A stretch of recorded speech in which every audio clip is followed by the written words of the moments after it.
देवी प्रपन्नार्तिहरे प्रसीद प्रसीद मातर्जगतोऽखिलस्य प्रसीद विश्वेश्वरि पाहि विश्वं त्वमीश्वरी देवी चराचरस्य.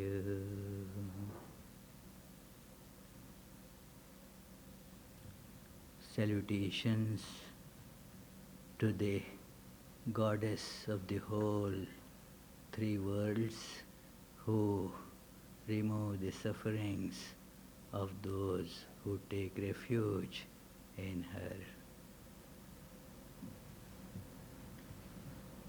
Dear friends, these are the days in India of mother worship, worship of Divine Mother. Some days back we had the worship of Mother Durga, the Divine Mother in the form of protector, and soon there is also, actually at that time, some communities had worship of Mother, Divine Mother, as the goddess of wealth and prosperity. And some other communities would be having that soon, what is called Diwali, the festival of light. In general, this is the period when the Divine Mother is worshipped, and so I wanted to speak about this universality of the worship of God in the form of Mother, a female form. As we understand, our anthropomorphic ideas tend to bring the God also in some human form, something associated with human. Although one is aware that you cannot really think of God as merely human being. That which is universal, all-encompassing, everywhere, beyond time and space, beyond any kind of bondage and limitation. How can you think of that only as human form? And then when again you put that in human form, you are faced with this problem, whether to put that as male or female. That problem comes. So, to overcome that idea, you see that if you have a male form, in most religions, there is also a corresponding female form. Sometimes both get combined to show that the divine is neither of that. Divine transcends this idea of gender, so that you can think of that as a symbol, as an image. One such form is Ardhanari Nateshwara. It is right here kept, Nataraja or Ardhanari Nateshwara, which is Lord Shiva, but not just as a male form, combined as male and female principles as such together to show that is the principle is beyond all ideas of gender. So this idea is across all religions, including Christianity and Buddhism, also Judaism.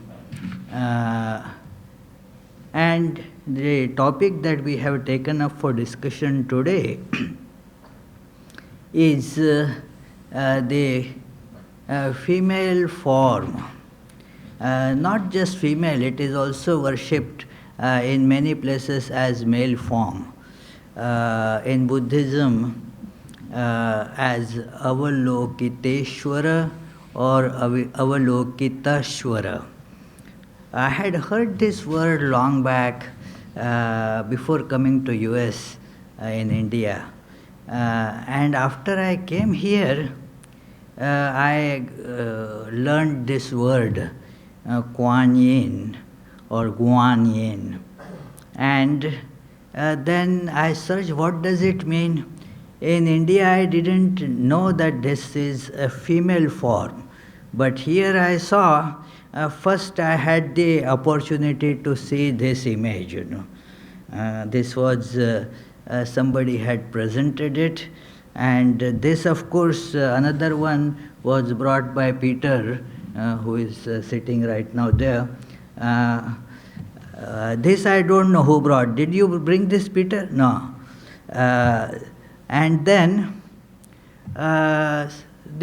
obviously, the face shows the female characteristics. And of course, to show that it is not just a human being, you see, so many hands are there. So, I started looking more into these ideas of Buddha as Avalokitashwara in different cultures. And it was an amazing study that how these concepts really penetrate into all different cultures. The God that is beyond our conception and infinite and all-pervading. Just think, that I will naturally get the idea, then what have I got to do with that God? Is beyond everything, doesn't care for me. No, naturally, all-pervading principle everywhere and transcendent over every kind of specification, same for all.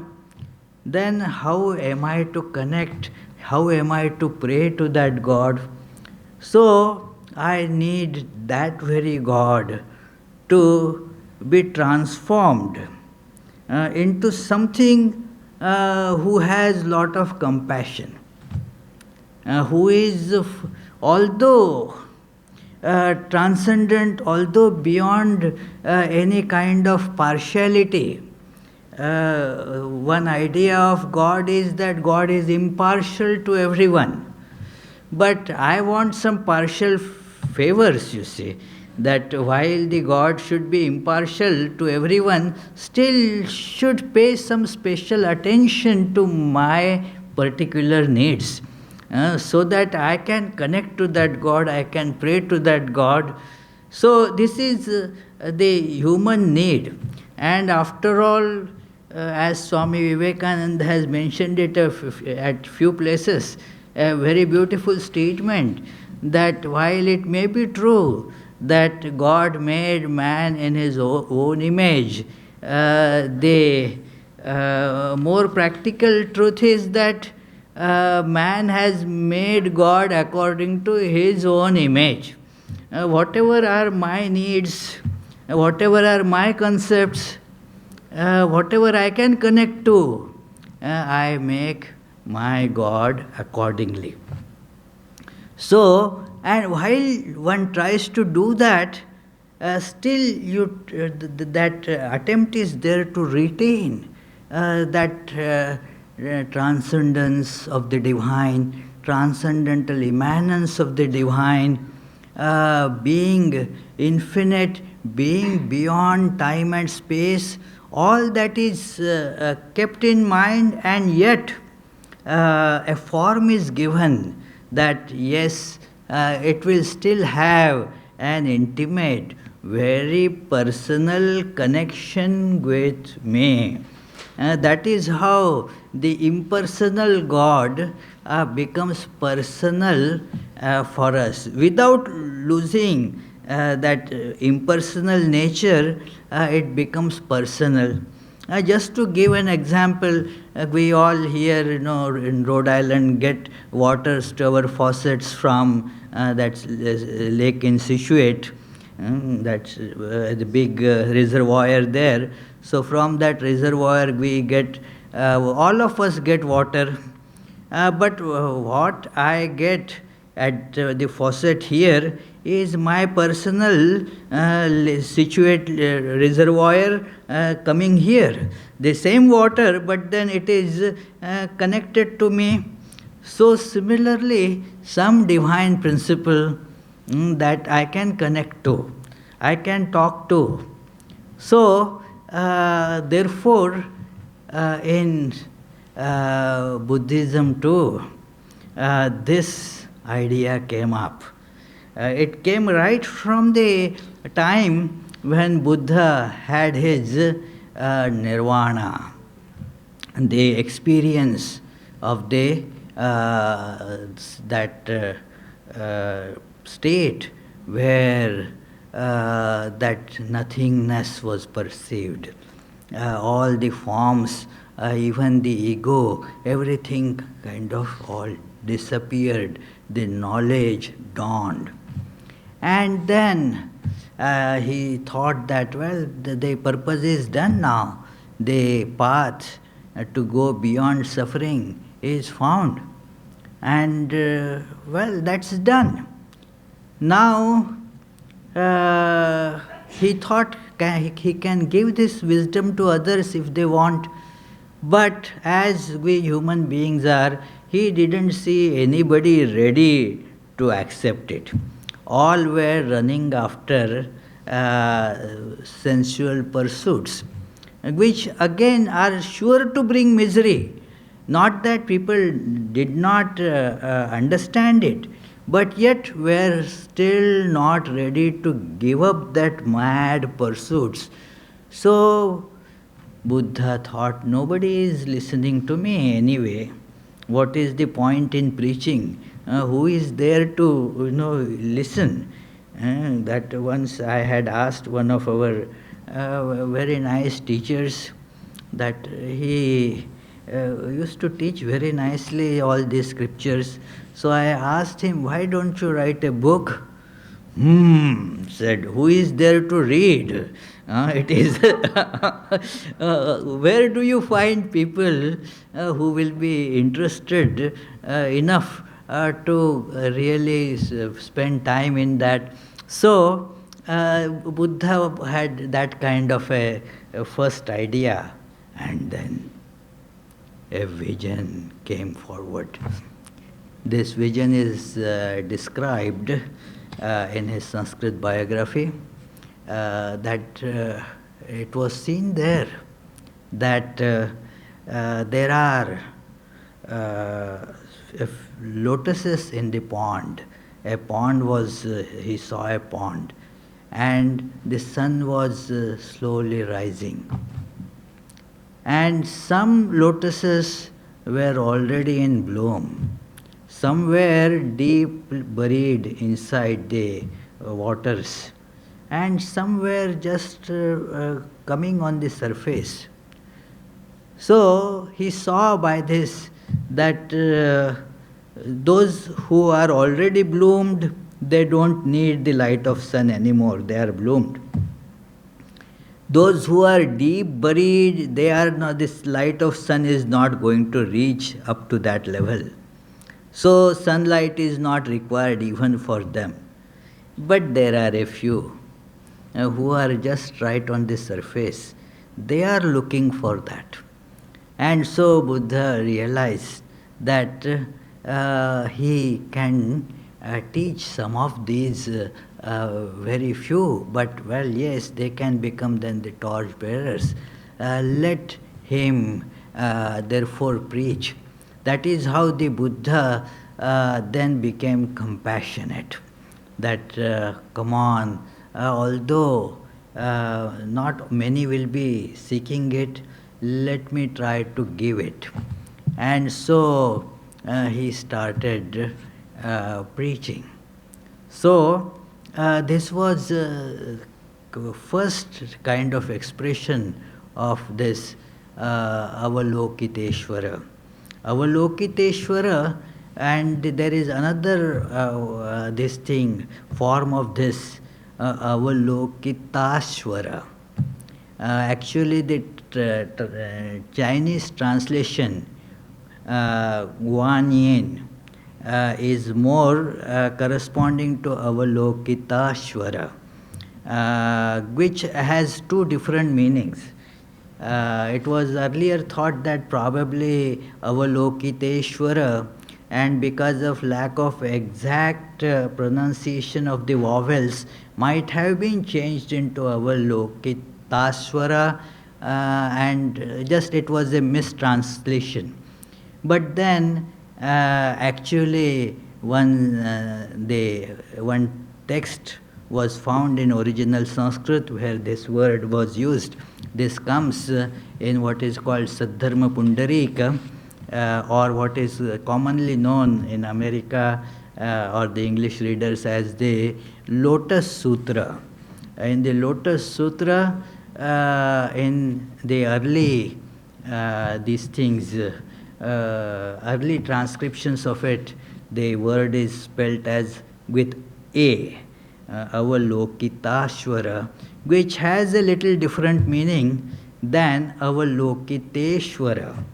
Avalokiteshwara, literally translated, would mean the one, the God who is looking down, and not looking down in the sense of looking somebody down, not in that sense, but looking upon the sufferings of people. Or it can also mean that Avalokita, as a past participle, if we take the more literal meaning, would mean that the one who is being looked upon by suffering people to get blessings or compassion. So that would be the meaning. Avalokitashvara with A, the meaning would be that there the Avalokita swara means the sound. And the sound of what? Sound of wailing and weeping. The one who listens to this sound with compassion. Just as the compassion is aroused when you hear somebody is crying. So this world is actually full of cries. Everywhere suffering is the common point. And so people cry. Whether loudly or silently is a different thing. But this God hears those cries and then shows the path. The path is shown according to one's constitution, not the same path, but according to the sufferings of different people, the path also becomes different according to the state in which a person is. So the path has to be also shown in that manner. So this was Avalokitashvara, hearing the weeping of the word, comes forward to console and show people the path.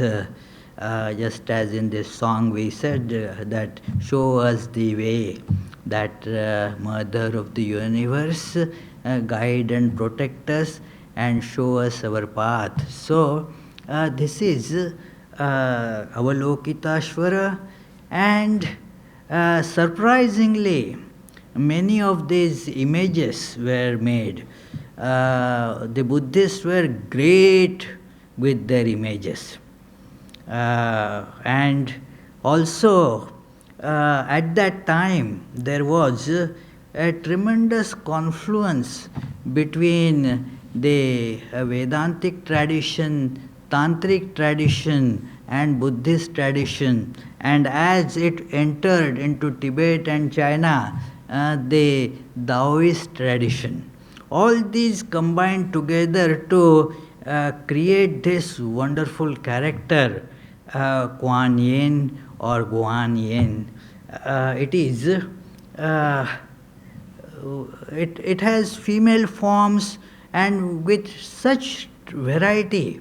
You will see really thousands of different types of images made by people. The iconography is amazing in different places, in China, Tibet, India, Japan, Sri Lanka, Indonesia, all different places you will see the images of Quanyin associated with very similar nice stories.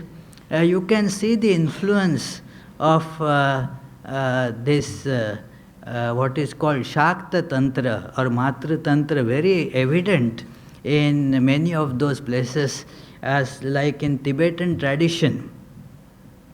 One of the names, there are 6, 7 or how many? 8 names, 7 names given for or 7 special characteristics or aspects are told about Avalokiteshwara, and one of them is those who are familiar with the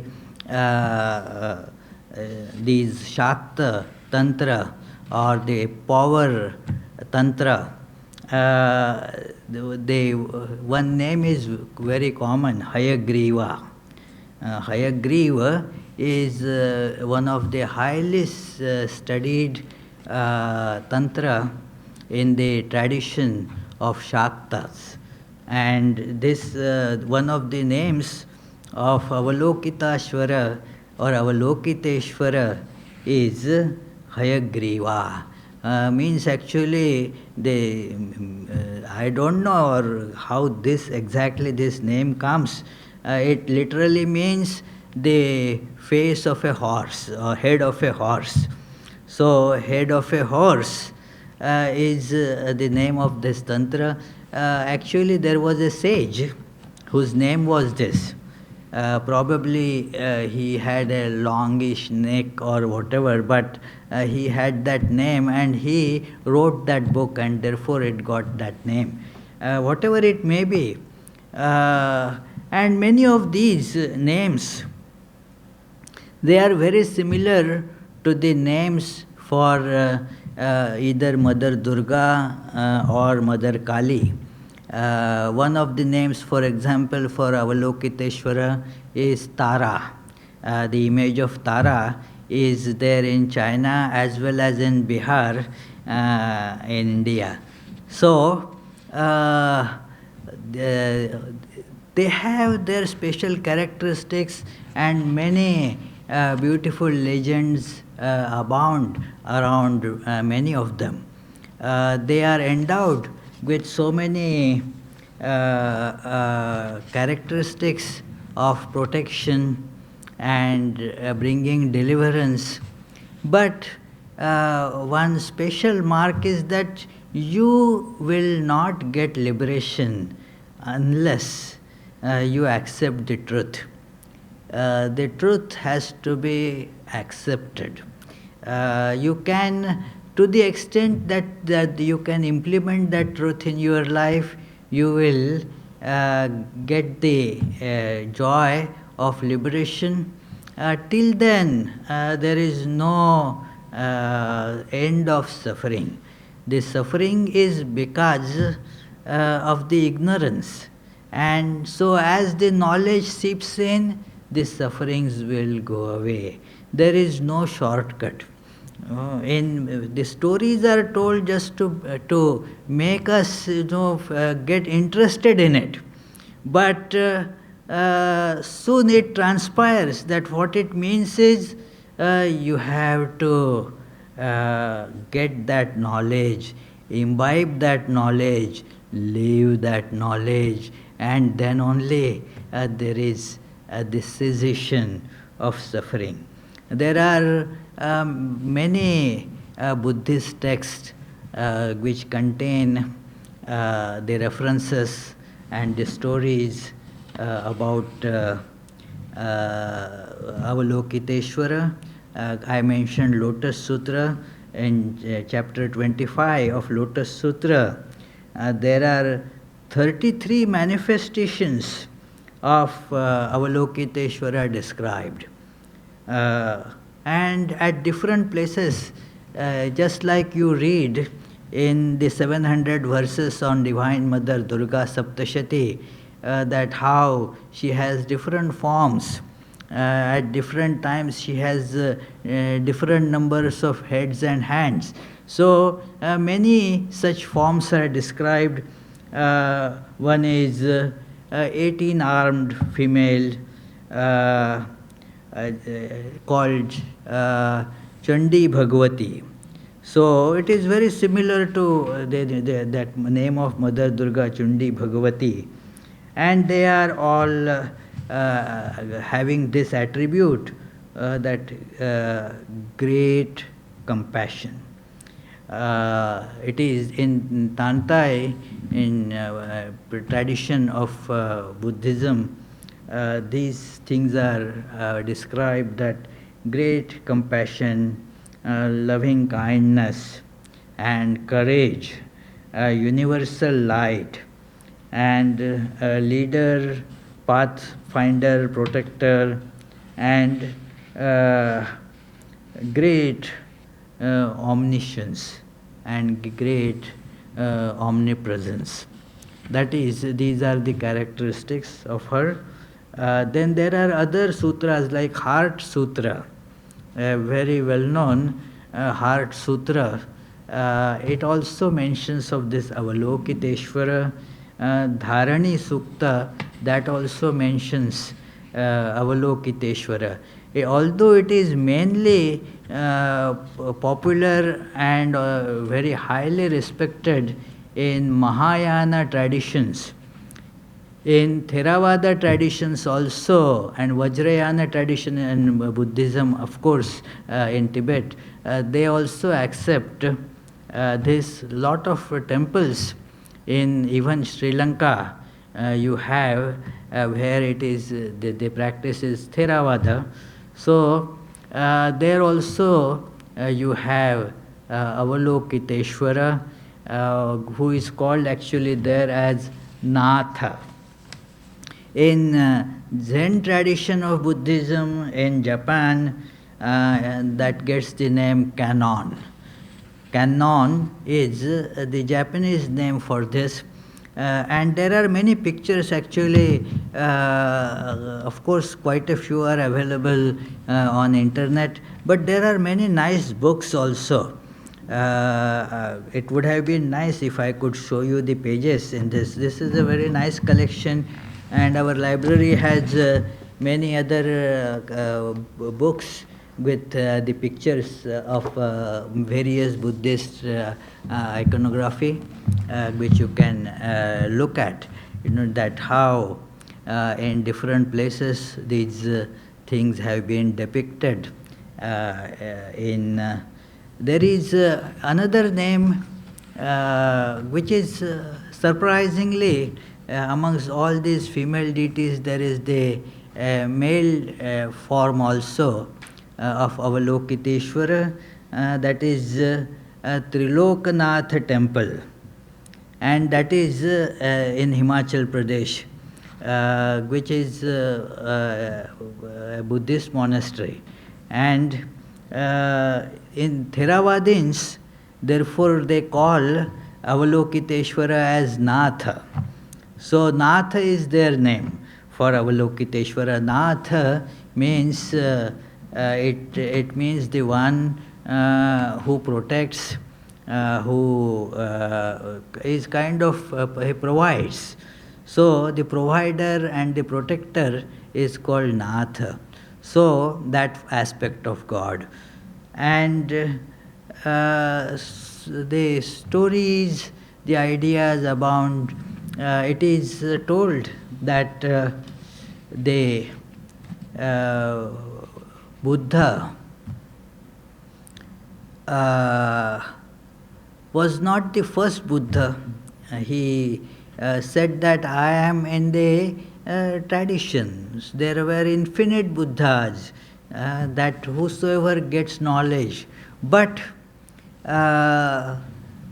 what happened is that they, even after getting knowledge, they retain their presence in a subtle form and manifest physically again and again in the world in the form of Avalokiteshwaras and Bodhisattvas. So, Bodhisattva in some philosophical tradition is a vehicle for Avalokiteshwara or Quanyin. Quanyin rides on a Bodhisattva and manifests. Many of you are aware that the Dalai Lama is considered an Avalokiteshwara. Avalokiteshwara at the present time is Dalai Lama, because Dalai Lama is supposed to be protecting the people with his knowledge and his compassion. He would be guiding and protecting the people. So he is considered incarnation of Avalokiteshwara.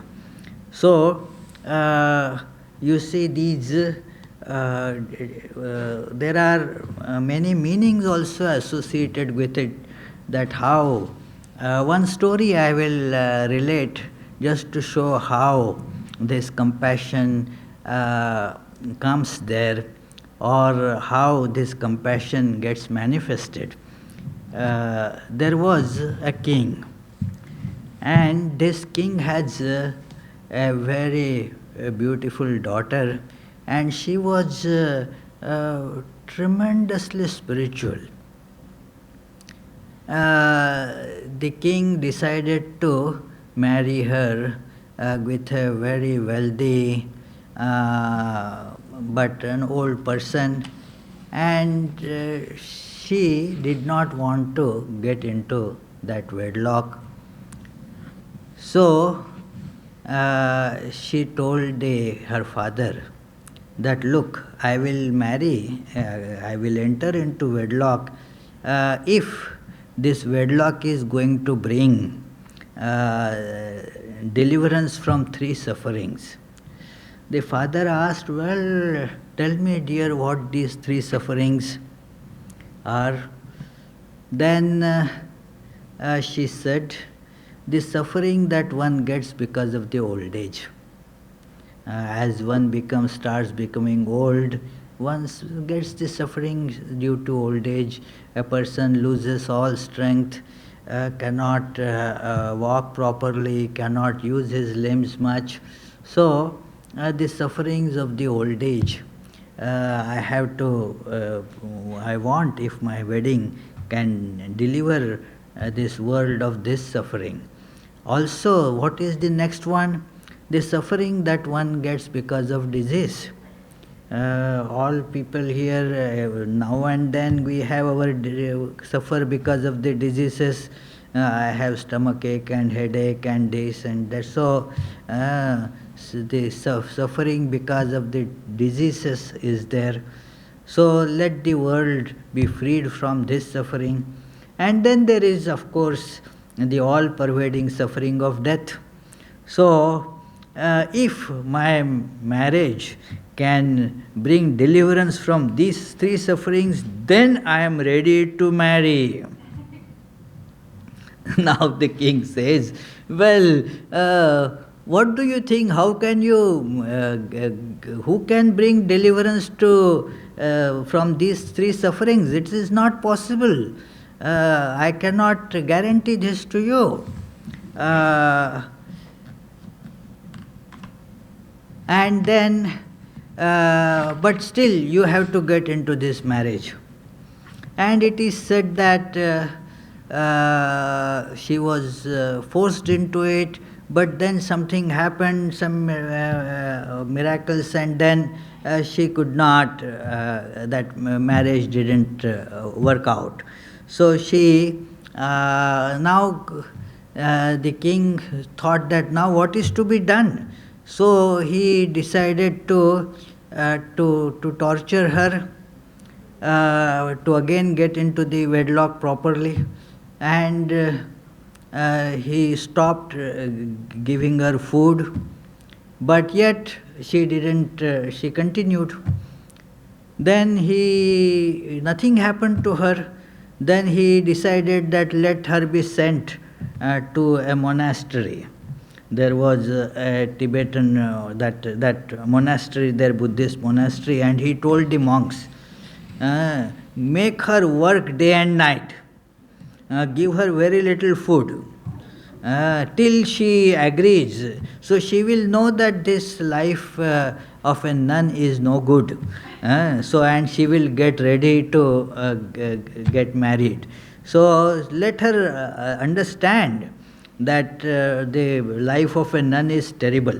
So they did like that, after all, the order of king, you see. So, but because of her kindness, what happened was, all the different animals around, they came and helped her in performing all works, and nothing happened to her. So king thought that now let me kill her. And as he went to kill her, it is said that she was picked up by a spirit and taken to hell. Taken to hell. What we will shudder, is it not, that oh, such a pious lady taken to hell? Then what would happen to us if she also was taken to hell? Yes, but what happens? Because of her going there, that hell gets transformed into heaven. Because of her compassion, things changed there. So she was compassionate to everyone. And then later on, therefore, she was, after that, the story continues that she was put on the Fragrant Mountain. And at Fragrant Mountain, as she was saying here, this king, he fell sick and was not getting cured. Now all sicknesses cannot get cured. It is only some small percentage. So the king was bringing doctors and doctors. One monk told, well, there is one medicine. A very pious person, if that pious person can give his one eye and one hand, then that essence from that has to be taken, and you have to drink that essence, and that will cure you. The king said, fine, well, come on, can I find such a pious person? And if that pious person be ready to give it? And the monk said, there is one at that Fragrant Mountain there. And somebody then went, and when this girl, she heard, she said, okay, fine. And so it was brought, and the king got cured. And when he, after getting cured, he decided, let me go and thank that person. And he finds his daughter there with one eye and one hand gone, and then realizes that, look, she, in spite of what he did continuously, never became angry to anybody, constantly kept on working for removing the suffering of others. So that is this Quanyin, the one who works constantly for the removal of suffering of others. And therefore, it is shown to be a female form sometimes. You see with this kind of a some elixir, and that is being given, that from the pot. She sprinkles that, and because of that the sufferings go away. But this is the elixir of wisdom, that you get it, and thus with that the idea of running after pleasures in this world gets subdued and gradually wanes and vanishes. So then the sufferings also go away. And this is the way the God removes sufferings. The female form is always preferred when the compassion is being spoken of, because you see the mother has that sense of connectedness, that yes, my child, that idea is always present in mother. And so whatever the child does, the mother doesn't give up the child.